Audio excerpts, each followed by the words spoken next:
kind of events, I believe, they foster the speed needed. And we're building on the knowledge and building on those actions that needs to be taken. So it works by bringing people together and talking, getting to know each other, making deals.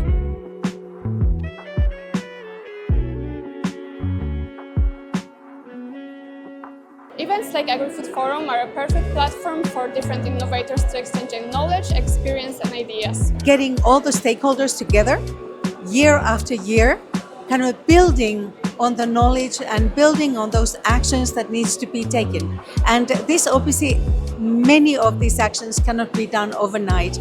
So this is also why it's kind of a very dedicated long-term investment in events like AgriFood Forum is absolutely necessary. We can share experience with different countries, with people from different societies, different ideas, different agriculture, different food strategies, and that's probably the key why it's so important to be here and to learn from the people from all along the Europe.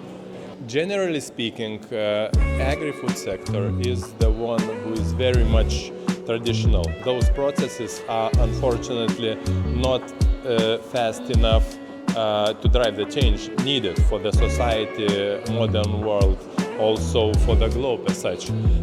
Therefore, these kind of events, I believe, they foster the speed needed. So we all involved into operations in agri-food, we could learn from each other and we could strive the change which is needed to the society, our consumers and us as such. These events bring many different people together from different backgrounds, from policy, research, innovative companies, and I think these events help match people with each other, to talk and discuss about ideas and go home with new inspiration.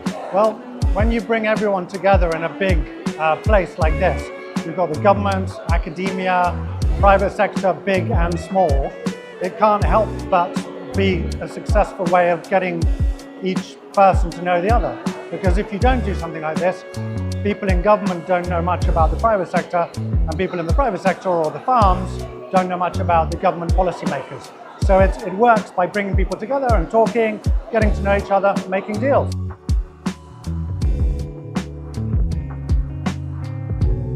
First of all, technology, as it comes, as it is a primary tool for the youth to come back or for the startups to be born. Just the way it is that in many times or in many cases in the rural areas we can find a lot of agricultural companies or food processing companies.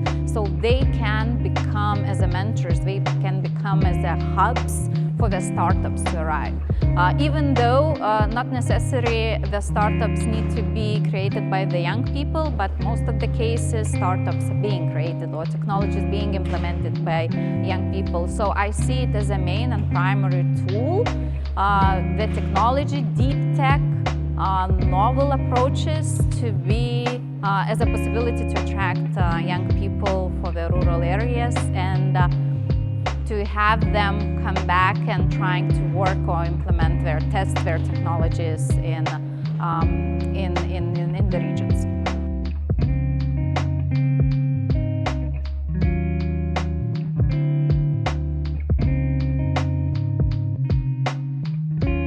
When we're talking about carbon farming, I think that it is very important to be able to avoid creating unrealistic expectations towards farmers and towards society. The carbon credit market is indeed a very big need. We really need to make sure that the carbon credit market is really reliable. Recently, an article in Nature showed that only 16% of the carbon credits really correspond to actual carbon emission reduction on Earth. So, if you ask me, I believe that what we need to do is to collectively educate our farmers, our citizens, our consumers about the benefits of carbon farming, but we should avoid promising ways and solutions of people making quick money. I would see the carbon farming as a big opportunity for our sector, but also for society to really become part of the solution of climate change rather than part of the problem that it currently is with the environmental footprint of food production. So I wouldn't like to talk about cryptocurrencies or activities like that. I would mostly focus on a collective effort to really improve our food system and the conditions of our planet for the generations to come.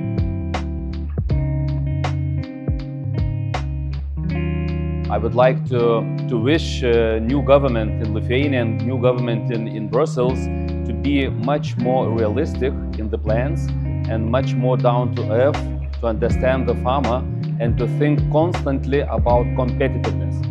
Because without competitiveness, we will start losing our food sector in Europe as we are started to lose another sectors of economy. So competitiveness is very much important.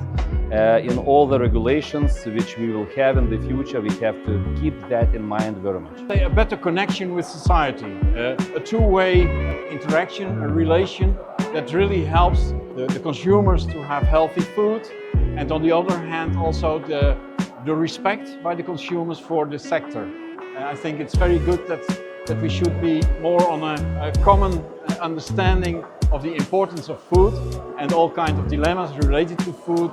So if we managed, and it's a dream to have sustainable food, really that's conserving the planet forever, and at the same time feeding the consumers with healthy and nice, tasty food.